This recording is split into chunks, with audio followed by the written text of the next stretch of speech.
a radio show, and you write for the magazine. What was it? Politics, Prophecy.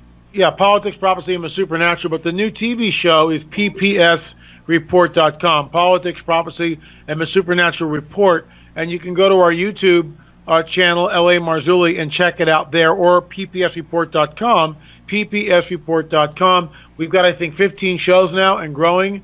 We're really proud of it. And, again, the production value is way up on these things. It's not your typical YouTube thing. It's a definite half-hour TV show with great production value, fascinating guests, and really vital information.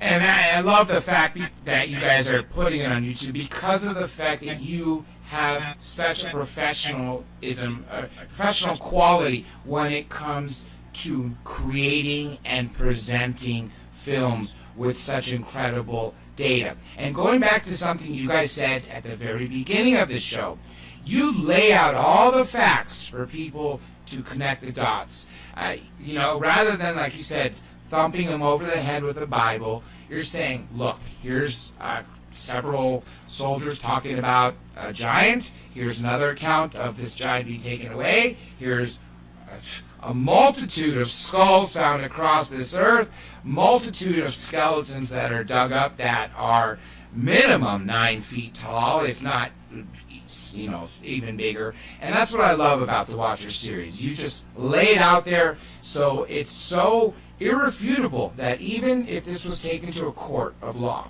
using the criminal standard, which is a far harder to established than a civil standard, which in civil cases all you need is preponderance of the evidence, meaning you need 51% vote, just a tipping of the scales, where, as you know, in criminal cases you need beyond a reasonable doubt, which means all 12 jurors have to come to one conclusion. I think the amount of information that you put up there would be something that would win in the higher standard of beyond a reasonable doubt, because there's just so much there. Anyhow, with that being said, Richard, let's talk about you for a second, buddy. Well, thanks. I mean, I really appreciate all the comments you guys have made. I mean, I always kind of feel privileged to be working on Watchers. I really do, because it's such interesting stuff, and it's so unusual, and it's weirdly prophetic in its origin. And I guess one of the goals that I have is that I would like to get people to take the religious viewpoint out of the scriptures. Now, what I mean is that people would say, "Oh my gosh, what's he saying?" But there's so much dogma that people have been taught throughout their lives that may not even be correct. It's time we have to reevaluate everything we've been reading in the Bible and look at it totally with fresh eyes again. It's like, what is this really saying?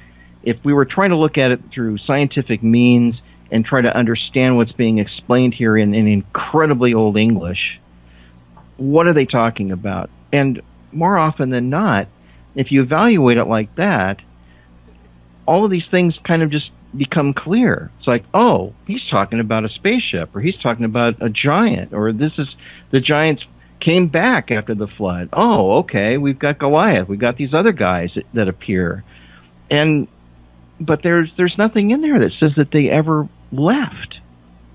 There's nothing in Scripture that says the giants ever completely left or disappeared. We don't know what happened to them. So we're postulating that, well, maybe they never did. Maybe there were several other species of these same beings all over the world, and that seems to be the case.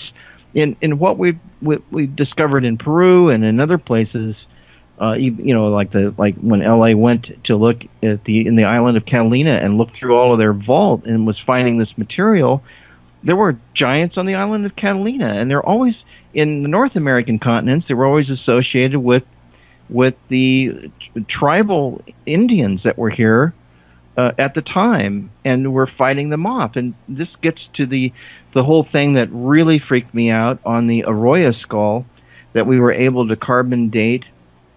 Came out that this skull was only 850 years old. That's boggling. And now that's huge. It is. It's just, and the range of them is what's crazy. But to me, It wasn't like 10,000 years ago or 3,000. Recent, yeah. It's like recent history.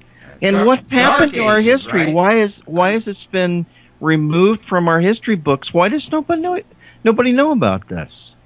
And if you listen to what the Indians are saying, L.A. introduced me to Chief Joseph Riverwind, yes. and they're all of their oral tradition talks about fighting off giants about 1,000 years ago. Well, that puts this skull that we tested clearly in that particular time frame. It's true. It does, and that's what's bizarre. I'm going to say this one comment because we do have a caller that's been on hold, and I know he's got to ask you something. The point being is, well, Richard, if you remember, Ellie, you might have left by this point. I seem to gather the facts that this was well known, accepted all across the world. The supernatural, the elves, the dwarves, the fairies, the giants, Nephilim, demons, daemons, whatever way you spelled them, angels. They were all around. But it seems that once we hit our industrial age, that this was swept under the rug. But with that being said, before we continue on this, let's go ahead and bring on our caller who's been on for 11 minutes. Sorry to make you wait. Area code 951. Welcome to the show. What's your name and where are you calling from? Hey, Dr. J. It's SoCal Dan, man. Dan the man. Welcome back, my buddy. Hey, thank you, buddy. Hey, I'm a real big fan of the Watcher series, guys. You've done really good work. I'm so jealous, though. I've written a book because of a discovery I've made, and it led into Catalina. By the way, I thought I'd add my 2 cents in there. Ralph Glidden, back in the 1920s, dug up 3,700 giant skeletons out of Catalina, and before that, there were elongated skulls that were painted red that were dug up out of Catalina and Santa Rosa. And then, on top of that, guys, every place that I researched in California that starts with a San or a Santa has had these giants or giant skeletons dug up at some time. Which is all over, as you It's all over. know. There's no telling what the Catholic Church is hiding. No. What do you guys have to say? L.A. Richard, whoever wants to go first. Well, I mean, the whole thing with Ralph Glidden, who was a quote, primitive archaeologist, and, they paint him now as little more than a grave robber. I get that. But he was employed at one point by the High Museum from 1919 to 1921. The High was later gobbled up by the Smithsonian. Interestingly enough, he crated up a lot of the artifacts and put them on a boat, which allegedly sunk in the channel because of a storm. We don't know the veracity of that particular report. Many of the photographs are redacted. The Glidden's files went missing for decades, and John Boragina, the former curator of the museum, discovered them in the Wrigley Theater building up in the attic. And when I got there, which took 8 months of finagling and haggling to get there, and $1,000 contribution of a new museum, everything was sanitized. It was a sanitized collection. In other words, I'm not looking in a trunk with a bunch of stuff in it. No. Everything was in museum boxes. You open up the museum boxes, envelopes. There's pictures. The pictures are encased in plastic. I mean, everything has been looked at. It's labeled. But I'm in there, and I'm looking for things that most researchers aren't looking for. I'm looking for elongated skulls. I'm looking for six fingers. I'm looking for giants. I found all three. Within a matter of 2 hours, I had pictures that's in On Betrayal of a Nephilim Volume 2. Some of those pictures, again, are reproduced because we wanted to show what the giant skeleton looked like. And the famous picture, which was picked up by the History Channel, In Search of a Lost Giants, and I was on the finale for that with the Vieira brothers. Mm-hmm. They spun it and made it look like the Vieiras discovered this. They didn't discover it, I discovered it. You did. And I was the guy out there that discovered it. And, it's a lot of Texas two-step to redact the picture and also make it look like the Vieira brothers. But the Vieira brothers are good guys. That's just how the History Channel spun the thing. But I got to talk about it, and what people don't understand is we took the picture, which we knew was a very large skeleton in front of Ralph Glidden, and we had it analyzed by 4 different people. 3 of them completed the analysis. The 4th guy looked at the picture and said he was 99.99% sure that it was not photoshopped in any way, that it wasn't original. So we knew that. The other 3 guys, and there was no collusion between the researchers, all put the skeleton at just under 9 feet, and that's not supposed to be there. It's not supposed to be there. The elongated skulls that we found on Catalina are not supposed to be there. It's anomalous at best. And all this is swept under the rug, and Richard talked about it earlier. When we finally get to Catalina, we walk in, there's the picture, but they've cropped the giant out. And interestingly enough, John Boragina was fired from that job. He was fired from his position at Catalina. I don't know the reasons for it. Or in the casino, right? At the museum. He was the curator of the Catalina Island Museum. And interesting enough, even with my work, none of the archaeologists or anthropologists have contacted me. In other words, here I've shown that skeleton is in fact a 9-footer. You would think any archaeologist or anthropologist would at least be curious as how I arrived, and it's all in the book, it's right there. Instead, it's damage control. They put up the picture and they redact the giant. There's an agenda.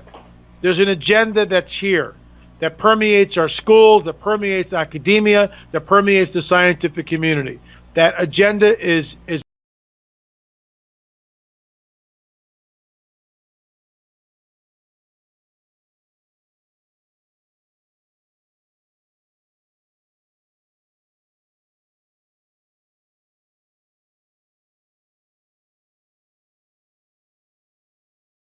again, we got cut off before break that we never got to talk about, which I think is very crucial to talk about, is let's talk about the DNA, and not just in a couple words or a few sentences. Let's go in depth and talk about the implications of it. Well, first of all, we should probably talk about how we got the DNA, don't you think, L.A.? Yeah, back up. Let's go to in chronological order. Well, we've learned a lot about doing this to keep the DNA theater, as it was, uncontaminated, and that's one thing that you have to get dressed in special garb that keeps your DNA off of the sample that you're testing and all of that. So it's very difficult when you have ancient samples, paleo samples that you're trying to get DNA from. And especially like this one skull, the Arroyo skull, had been shellacked. So someone had coated it in some kind of a varnish to protect it, make it look good on the museum shelf, so to speak. So what we had to do was L.A. and Mondo, the archaeologist, all dressed up and with special gloves, Dremel tool with a conical boring bit, and make a starter hole in the bottom near the foramen magnum area of the skull, and drill into a thick part of the bone, and then blow that out with compressed air to get the varnish off of the sample, and then go in deeper until we actually got powder out of the skull. And getting that kind of powder was the best way for us to get really pure DNA bone tissue.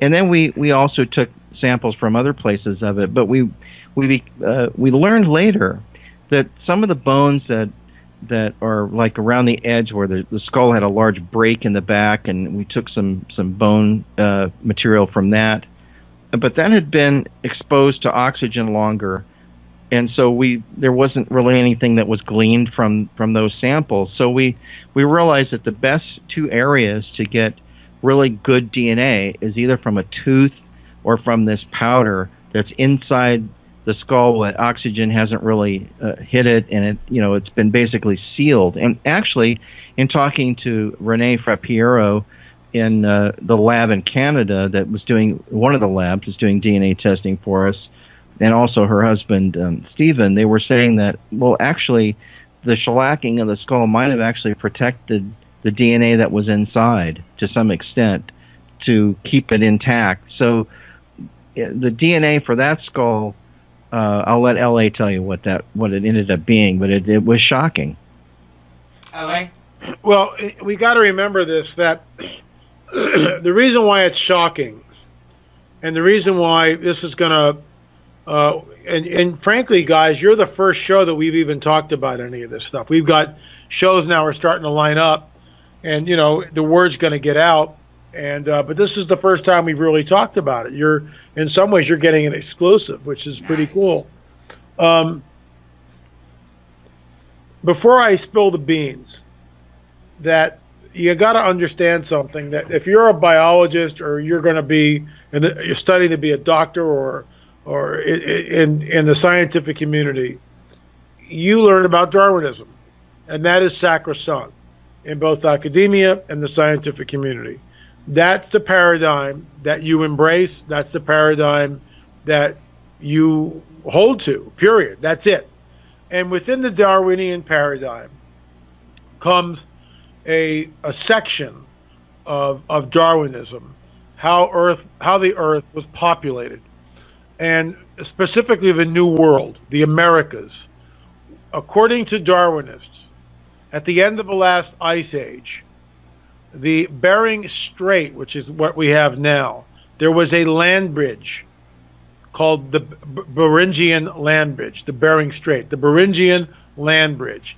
And so thousands of years ago, people came over the Bering Strait on dry land, basically from Asia, and populated the New World. Now, that's their theory. And so, I mean, I have an archaeological book that completely poo-poos the notion that anyone from the old world would have built boats and sailed over here. But guess what? And I talk about this in my book, On the Trail of the Nephilim, Volume 2.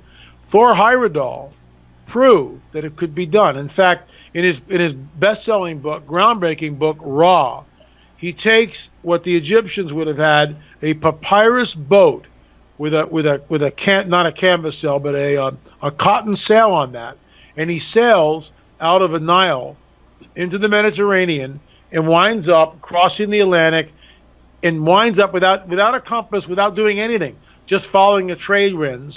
He lands in Barbados, which is near Cuba. Yes. Okay, right on Barbados. Now that's proof that it can be done. And if you know, Ra, and there's two schools of thought in archaeology, and the one thought has been completely suppressed, and that is the one paradigm that people hold to is isolationism, and that's the prevailing paradigm. That people don't travel, that they kind of sit there for thousands and thousands of years, and everything moves very slowly. The other one is, no, that's not true, and it's called diffusionism, where people will move out. What's over the next hill? I don't know. Want to go see? Sure, let's go. And so these are in direct conflict with one another. So this one archaeologist who, by the way, his particular tome is taught as you know, Archaeology 101, and he immediately, in the first chapter, goes after people of the same ilk as I am, that he's anti-diffusionist. He said, why, it might be adventurous and kind of thrilling to think that people would build boats from the old world and sail, you know, across the oceans to populate the new world. All that's been disproven. And I just sit there and go, says who? And how can you make such a blanket statement like that? So the theory was this. Our hypothesis was this, that 3,500 years ago, 3,500 years ago, according to the biblical prophetic narrative, there was a group of people that were pressing into what is known as the Levant, specifically today Israel, okay? And these people were 12 tribes. They were basically the Jews, and they were led by Moses and some other people, and all this is written down. And so 12 spies went into the Promised Land, and they came back. We can't go in there. The giants, the Nephilim are there. The sons of Anak are there. We can't go in. And they were freaked out. So the people didn't go in. And that's a 3-hour discussion in itself. The bottom line is, our hypothesis is this. 40 years later, when Joshua and Caleb and the armies of Israel go into the Levant to conquer the Nephilim tribes, and by the way, Dawkins, which I mentioned earlier, uses these chapters to point to the God of the Bible as being genocidal, homicidal, maniacal, and he's right, unless we're looking at hybrid beings that are there that are not entirely human. And that's why the mandate comes down to wipe them all out. So as Joshua and Caleb go in, and we know that they went in because we have got the biblical narrative, it tells us they did. We believe, our hypothesis is this, that these giants, these Nephilim tribes, and there were many of them, the Rephaim, the Nephilim, the Zanzumim, the Emims, all fled the area. There was a diaspora of giants. They fled. They fled into Europe. Maybe some built boats and came across that way or went out the Red Sea. That's what they're all being killed. They were all being killed. Scattering, right? Globally. So here's the deal. If that's true, if our hypothesis is true, then where's the evidence? And so the scientific method goes, here's a hypothesis. Now we go out and we collect evidence, and we see where the evidence leads. And so far, the evidence has shown that something is going on. But we didn't have the DNA evidence, and we still don't have 100% conclusive DNA evidence, because all we were able to get is the mitochondrial DNA from all the samples. We got a little nuclear from the powder from the greatly elongated skull from Oregon. But that was it, and that was we couldn't do a genome from it. But the haplogroups. But wait, Ellie, the mitochondrial DNA is from the mother. I was about to say that. The haplogroups are all mitochondrial DNA, which comes from the mother. And this is what rewrites history. And this is why it's so important. And this is why we are going to be raked over the coals by the skeptics and everybody else. And I'll say it before I tell you what the evidence is. Go out and do your own stinking research and prove us wrong.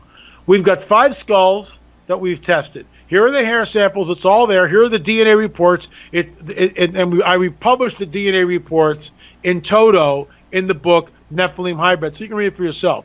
The Oregon skull, which tested about 800 years, carbon dating about 800 years, plus or minus 30, all right, showed a haplogroup originating, drum roll please, originating specifically in Syria and Mesopotamia. And that's not supposed to be place of civilization. Not only that, but it's Nephilim Central, guys. It's Nephilim Central. It's where all the mischief started. Johnny's got something. Go ahead, Johnny. Yeah, again, I put it back to LA. I know you do a lot of investigative journalism, and you go out and you spend a bit of your own money to go and get things proven and shown just. But when you were down at the Catalina Islands and you noticed yourself that a scandalous cover-up of the gentleman's work, where in the photograph you show that the photo's been doctored to be sort of made smaller and clearly covering up that giant, at least 10-foot skeleton that was there. My question is to you, have you made contact with the Smithsonian Foundation Institute, whatever they're called, about the cover-up of the Catalina case? And not only that, the loss of all of these giant skeletons that they had in their possession that now they somehow have lost. Have you put this to them? Yeah, we got a very condescending letter from them. Oh, you're welcome to come and look for your giants. Remember that, Rick? Oh, wow. Yeah, it was really an insulting letter, because, we were basing our theory, this was way back when we were doing Watcher 6, LA. Yeah, way back. And we were coming up with newspaper clippings, and I found a bunch of them, and you gave me a bunch of them to use in the film.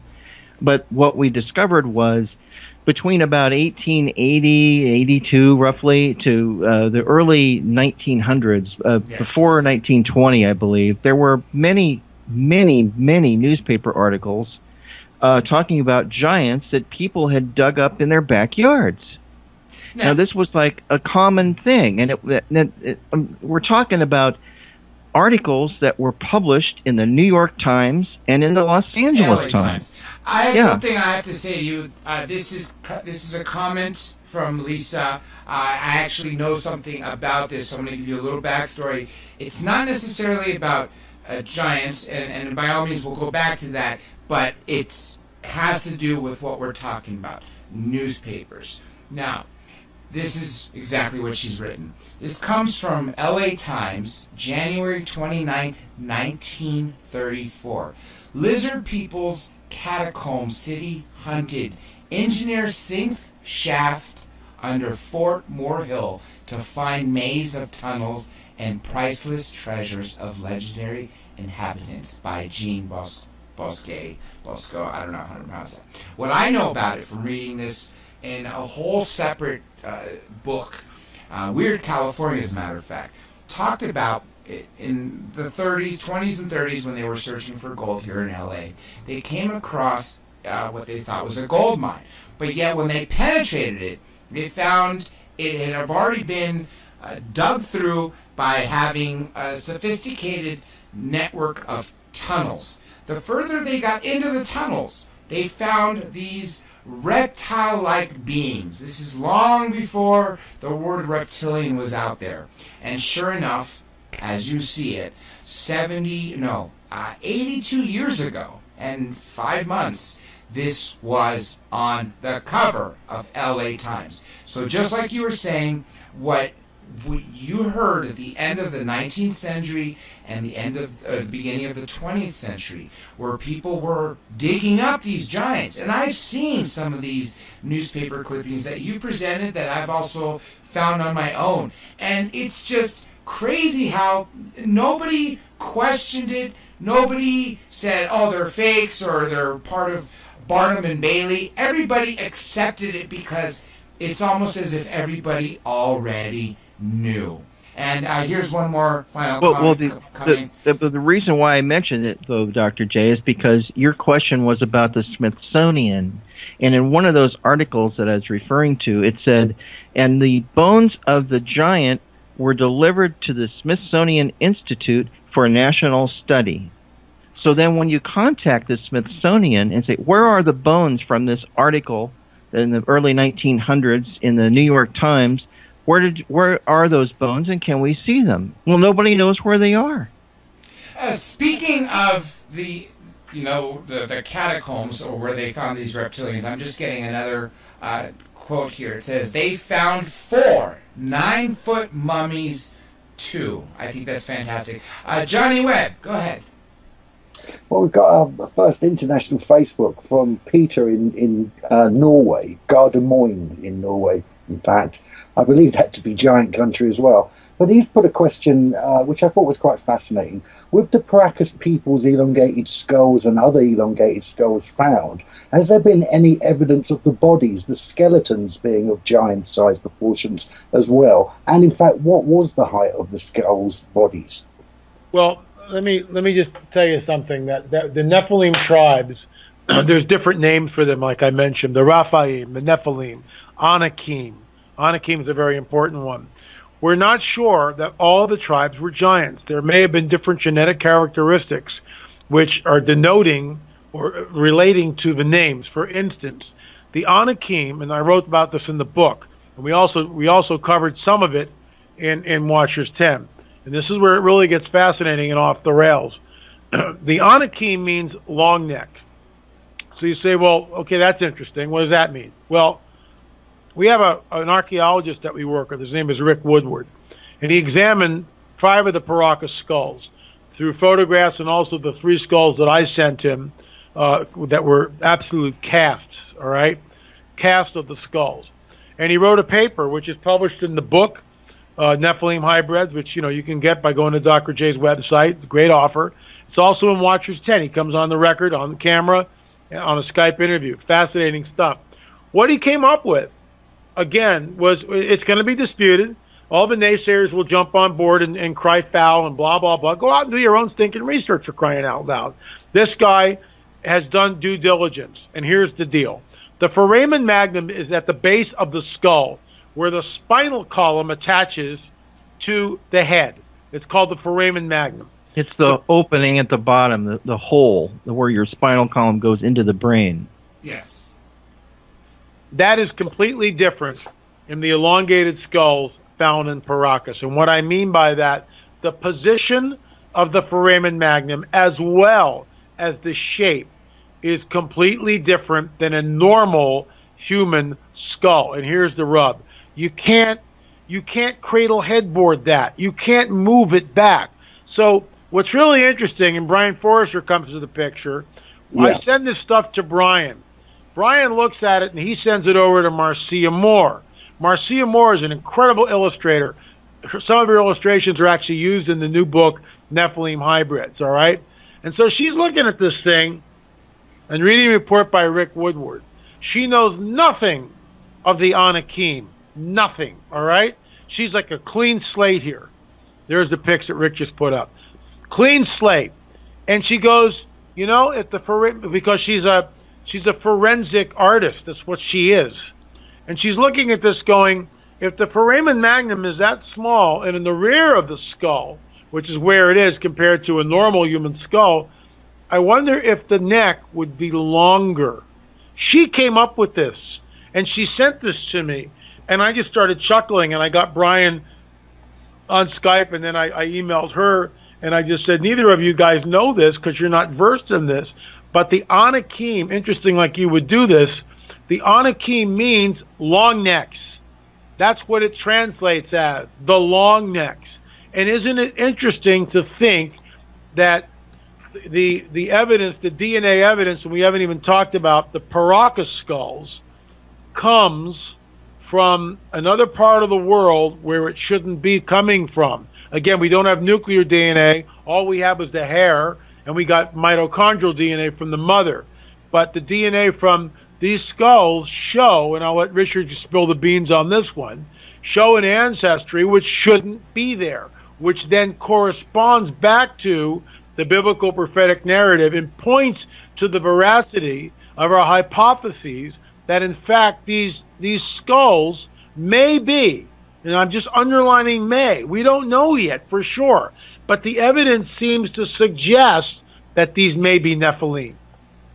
Well, what's interesting with the base of these like skulls, where you say this sort of the spine would come up into the back of the head socket, you've got on the right side of the picture that you've sent us, there's 3 skulls you sent, and 2 of them certainly look different than the one on the right. And the one on the right, I suppose, is the human modern day skull. It's a human skull. Yeah, the human skull has kind of a large oval area of the foramen magnum where the spinal column goes in, whereas the elongated head people had an opening of almost half the size of the human skull and moved back towards the occipital area of the head. So it's their balance is completely different, and probably had to be to hold up that enormous head. Do you think that they're not able to stand up straight, or do you think they possibly are leaning forward? No, we think that they're very straight, very erect, very regal looking, but also incredibly bizarre. I mean, to a normal human being, it would be like, and just think about this, guys. What if they had the ability, as Native Americans' oral traditions tell us, to read minds, to move objects? What if they had some sort of supernatural abilities? They would be looked at as gods. And this is why the elongated skull, in our opinion, has been emulated. This starts the cradle headboarding. This is why it's done. They're emulating these beings, these entities. That's what we think. Correct. They're emulating their gods. Bingo. Are there differences in the sinus cavities? Yeah, I understand that the children that had boarded heads, and so they said that they were elongated because they sort of wrapped them up. My understanding is even with these wrapped heads in adults and things like that, the volume didn't hold the same amount as the real elongated heads. And the other thing I wanted to go back to, you talked about these holes in the base of the skull, and it's clearly they're half the size of the human today's modern skull. And it makes me think then of trying to imagine putting a load of cables down a pipeline in an old sort of network, and then today having these very slim fiber optics that are very slim and narrow. It makes me wonder whether they had a high grade narrow type sort of cortex that went through their head, or whether we've actually just gone back to the old system of too many cables going up a big fat pipe. It's very interesting because in actually we did some tests, Johnny. We did some tests in Peru on 2 separate occasions where we were curious about the internal mass of the cranial area of the elongated heads versus a normal human. And so in Watchers 6 and I think again in 8, we did a test where we poured rice into them and then weighed it to see what we would end up with 2 skulls that were similar in size except one's elongated and one isn't. And what we discovered was the elongated head people's internal cranial mass was 25 to 30% greater than a normal human skull would be. So then you have to ask, well, what was that extra brain mass used for? Correct. What I'd like to do, though, guys, is jump forward from that case now, because we haven't really got a lot of time left, and there's so much to talk about. Before you and do, I Johnny, let's check with our caller real quick. Dan, real quick, I know you had a question you were starting to speak before we got... Well, I was wondering about the sinus cavities. Is there a dramatic difference between a human skull sinus and the elongated skull sinus? Well, there is definitely a difference in the palate area. So far, this is never shown. Yeah, well, we showed it. He writes about it in his report. And the palate area is right below the sinuses. Everything's different. The zygomatic arch is different. The palate area seemed to be different. The foramen magnum is different. The capacity of a skull. I mean, there's just way too many differences, and this is why we are just to get down there and to get real samples, a multitude of samples, and then test them. You would think that archaeologists and anthropologists would be making a beeline. No one's interested. It's beyond the pale. It's beyond the pale. Well, and also it's like in the Times of Israel, I sent you guys that link just a few minutes ago. They unearthed a giant just recently. I mean, just within the past few days.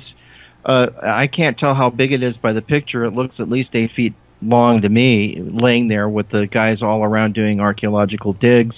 But they've unearthed a Philistine cemetery, which is really incredible, groundbreaking stuff, and would like to go there and inspect that. But I mean, it's again, this information's coming out. It's becoming unstoppable. I think that's the most fantastic part, and that you have so much information that you can't dispute it. Anyhow, Johnny? Well, a few years ago, a friend of mine, New York 212 on YouTube, she showed me these videos of these light beings. And then I saw this work, which was a children's video in an English garden. And they were looking around the garden, and all of a sudden, this fairy appeared. Right. And it had these sort of hovering wings, and it chased them. And then I spoke to you about it probably 2 years ago. And you said to me, I've got some information on this, but I can't talk about it right now. But in Watchers 10 that you've given us the privilege of seeing, you've got it. And I'm really interested. What can you tell us about the fairies? It's favorite.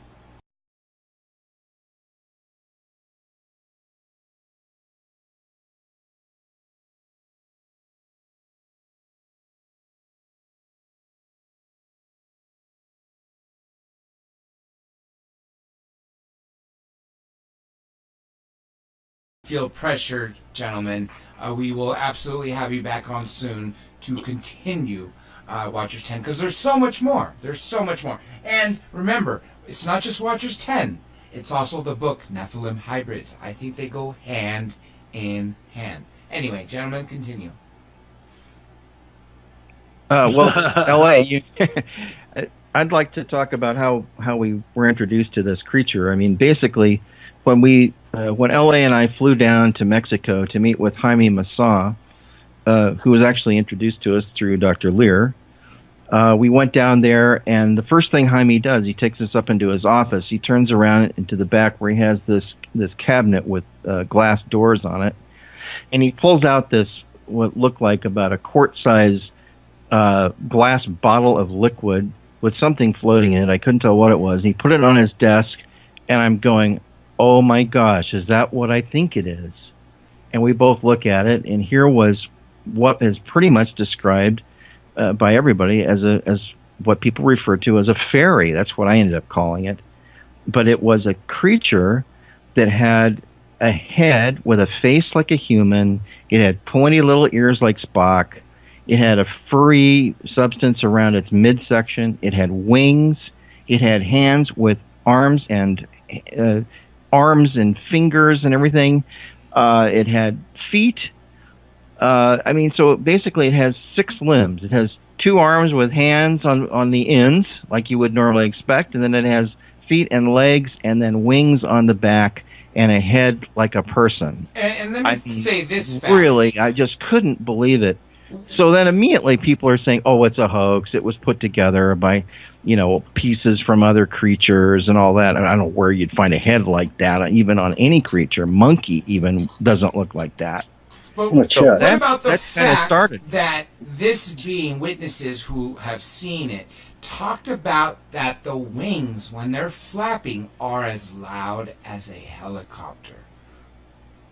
L.A. take it from there. That was a woman that L.A. Brought into Watchers 1, our very first show. Very first show. She came on the record anonymously. She was up at East City Ranch, and she saw these things come in.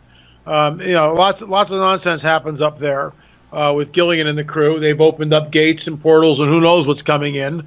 I don't think all of it's benevolent, but I digress. The bottom line is, she had contact with these things. She saw them, and she was just blown away by the sound that they made. To give you an idea, if you've ever been around a hummingbird, it's really loud. Yes. And that thing's only 3 inches tall, and it's really loud. It's like, you get used to it, but the first time you hear it, you go, oh my gosh, what is it? Yeah. Yeah. Well, It's kind of a low-frequency buzz. This thing's a foot high, roughly about 9 to 12 inches. It's almost a foot high in height. It's pretty good size. It's not Tinkerbell though, is it? It's not a pretty. No, it's not. It looks like a gargoyle. It's the closest thing I could use to describe it. The face looks gargoyle-ish. There's also a stinger on the tail. Interesting. Yeah, there's a stinger. It's a real stinger, and it's like a scorpion stinger, which goes back, and this is where it gets really off the rails, in my opinion. There's an ancient prophecy, which is 2,000 years ago, which talks about in the end of days, this place called the Abuso in the Greek, or the abyss, is opened. We don't know where that's located. But out of this abyss come these creatures, these winged, flying creatures. And they have the power over mankind to torment them for a certain amount of time. And their sting is in their tails, which are like scorpions. And it talks about, teeth like a lion, hair like a I've got it right here. Let me read this part, L.A. Yeah, and their faces resembled human faces. Their hair was like women's hair. Their teeth were like lion's teeth.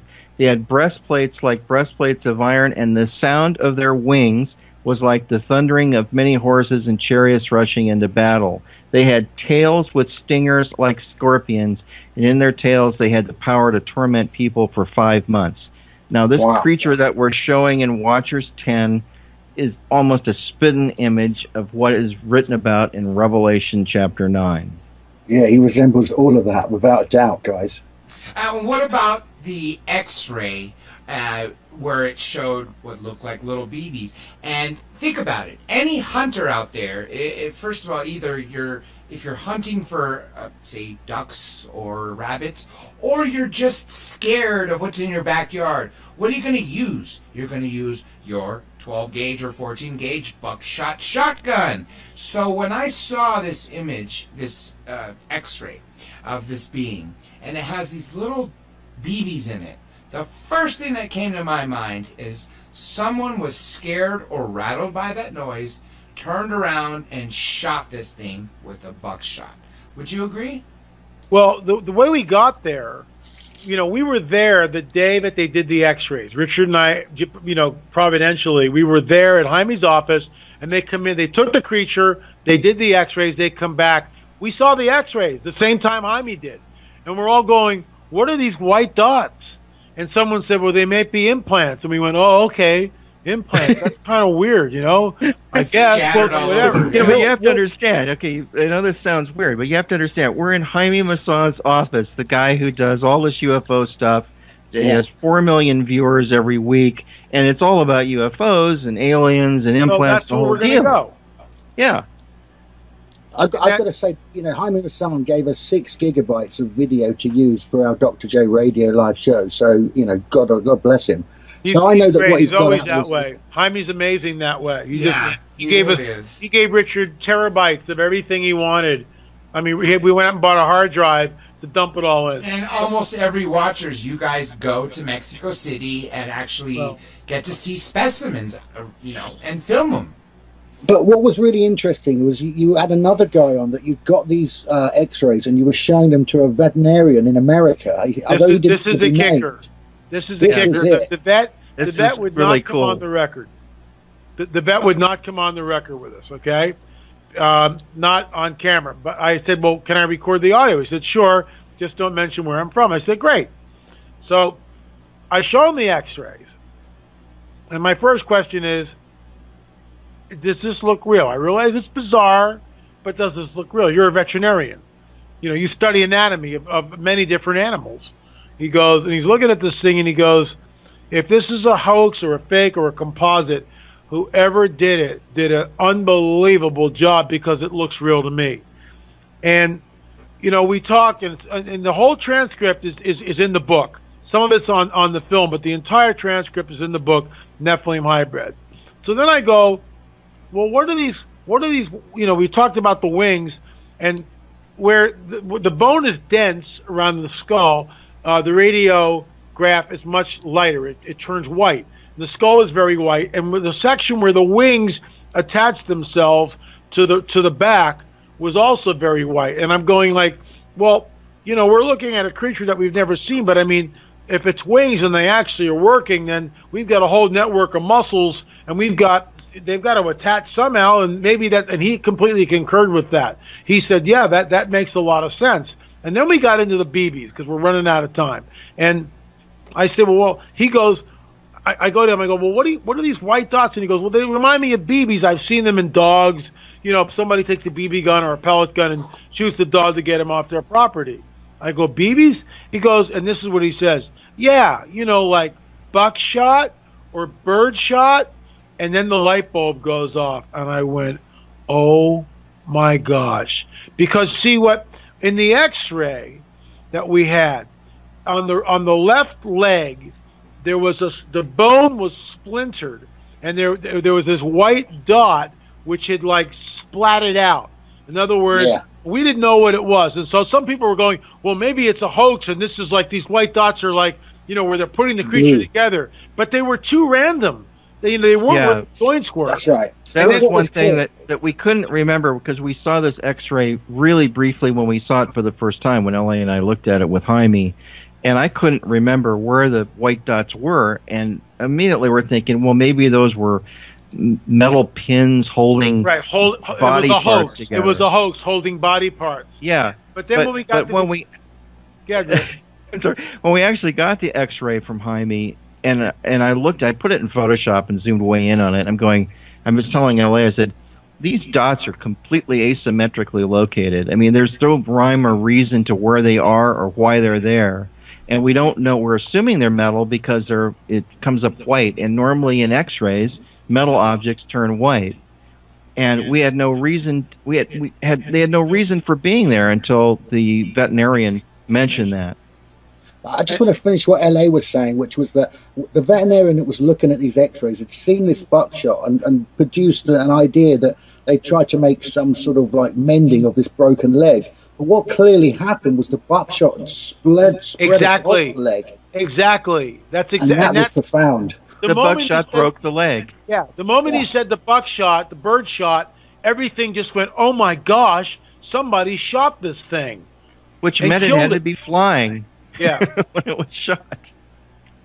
I mean, when we got that, and that's why up until that point, we were vacillating. We didn't know, could it be a composite? And up until we vetted it with a veterinarian, we weren't, you know, we had the segment, but we weren't sure. We weren't convinced ourselves. Now, look, if this is a hoax, and I don't think it is. I mean, I really don't. And I mean, it's so funny. All the armchair, you know, generals are telling, "Oh, it's obviously a composite." Oh, I know it. It's so they don't even know it's X-rays. They didn't talk to a vet. They didn't do any research, but they know. That's called arrogance, and it's also called ignorance, and that's a deadly combination. You know, this is like the scientific method. We have a hypothesis. We don't know what this thing is, and we're just trying to find out. You know, we don't know whether it's real or a hoax or whatever. We're on the trail, and we go and we look at Jaime, and we got the X-rays from Jaime finally. We took the X-rays, and the veterinarian, wow. And we still want to bring the creature in and do an EDX analysis at Seal Lab to see if it's metal. And if it's metal in that creature, then we know that he was shot. Then it's buckshot. And then we can go to a gun shop and go show him the size of the creature and go, what kind of bird shot would this be? And we can match it. See where we're going with this stuff? It's science.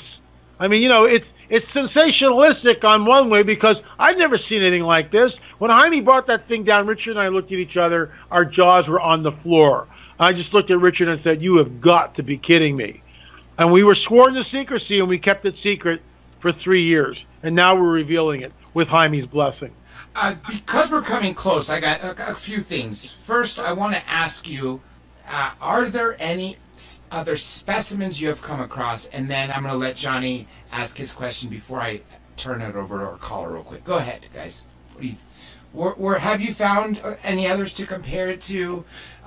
Dated them, maybe seen that one is, say, 800 years old, another being 200, another being a couple thousand, anything like that? Nothing. Now, Johnny, I know you got something cooking. What do you got?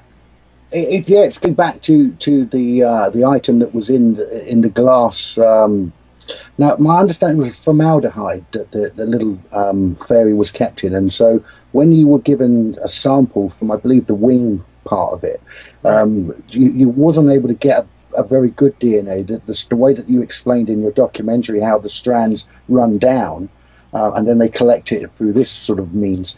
In this case, this particular sample of DNA wasn't, able to give us some strong results. Have you since been able to, acquire another DNA, clip or something? We are working on it. Actually, we're working on it.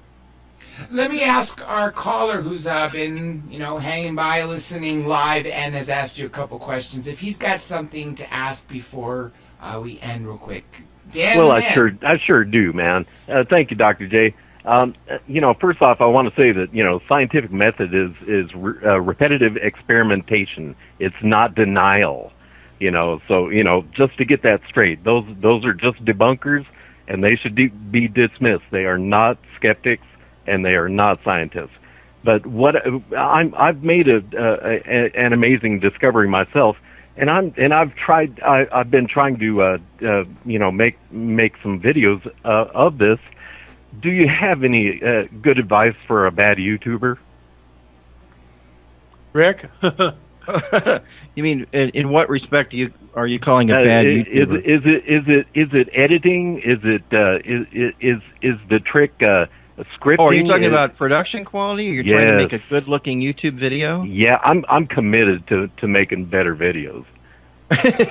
Well, that's a long discussion, but I mean, it's good photography. Starting with that, it's getting something interesting for people to look at and keeping it moving as quickly as possible. It's not just sitting at home at your desk and using your computer camera and just doing that. Although people do that, and sometimes if they're interesting enough, they get a whole lot of hits doing that. There's no rhyme or reason to it. It all has to be how interesting is it, and all of that. But it's a different kind of thing than a Watchers, because Watchers is like they were putting real money into this to try to produce something that, for better lack of wording, would be like a network quality kind of production that we labor over for months before we actually put it out there. But just keep it interesting, keep your video clear. Oh, one great thing is people that shoot with cell phones, stop shooting vertically. It's so dumb. Yeah, if you have this little band of video, a picture, oh, I can't see the sides. Turn your cell phone sideways. It'll still record video, and then you're filling the screen, and we can see a whole lot better. And don't forget to hit record after you turn it sideways. But by the way, exactly. Johnny does have Thank you, Richard. An international Thank you, Mr. Marzulli. Yes. Thank you, guys. Dan, for calling. Johnny, what you got? Stand by. Yeah, we got Paul in County Clare in Ireland on Facebook. He's asking a question about the earlier subject, the Kandahar giant, and he's asking, do you think that? Sorry, where is the question here? Do you think that the giant could possibly be a Bigfoot? Wow. Oh, well, I can delve into that a little bit. And the smell of skunk and some other skunk ape, sure, smell reminded me of what people report of right. Sasquatch. Well, this is, I think even Steve Quayle said this is what Scripture referred to as unclean spirits, something that has a really bad smell. Of course, we've heard other stories about aliens, dead alien bodies, and how bad they smell and all that. That's kind of been bandied about for decades. But the question about Bigfoot and the giant, the guy who I know, who I met because of Dr. J's radio show, the military guy, Mr. K, we call him. Ah, yes. I said, what did the giant sound like? I was really curious. He said, well, he was kind of yelling out kind of high, frequency stuff, and then low. And I said, that doesn't really tell me anything. And then I remember that a couple of years earlier, Ron Moorhead, who's a Bigfoot aficionado and had done some recordings in the Sierra Nevada mountains years earlier, had actually recorded a Bigfoot communicating with him, and he had just like all this weird sound, and I was really intrigued with it. And you could tell it wasn't fake. It didn't sound like some person doing that, because it almost sounded ape-like to some extent, but then at other times it sounded almost human. So it was really strange. So there was one thing called an aggravated giant response, aggravated Bigfoot sound, and it was like that kind of a thing. I can't even imitate it right. That's pretty good.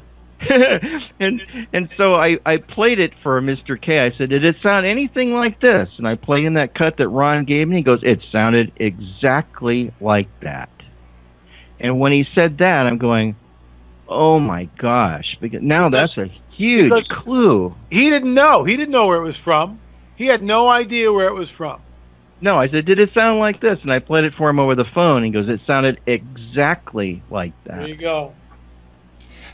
You know what? I wish we could continue to keep going on this. We have actually going a little over the time. I have to say it has been an honor to talk to you gentlemen both at the same time, and as it was to see you this past weekend. We have to absolutely continue this because, again, to me, the Watcher series in general, hands down, best documentaries on these topics that you could ever find. And especially, I liked 9, how you really delved into other topics that are of global importance. But then coming back to 10, just this giant, that sticks out. I mean, I had nightmares, knowing that this happened so recently, knowing that my little brother is right in that region working for a private military contractor. Nonetheless, it has been truly, truly fantastic. Unfortunately, we again are out of time, but I want to give you both a chance to give a final statement and plug in your website. And again, one more time, LA, let's talk about that special. So we'll start with you, LA, and then we'll go to you, Richard. Just go to the Dr. J's, website. You'll see it on the left-hand side. It's like right there. Click the link. We are getting some sales all through the program. Sales have been coming in. Guys, what can I tell you? I mean, it's $40, but you get a DVD and a book plus three bonuses. Community CD, a year subscription to our Politics, Property, and Supernatural magazine, which comes in your email box. Watchers 3, which is $20 for that DVD.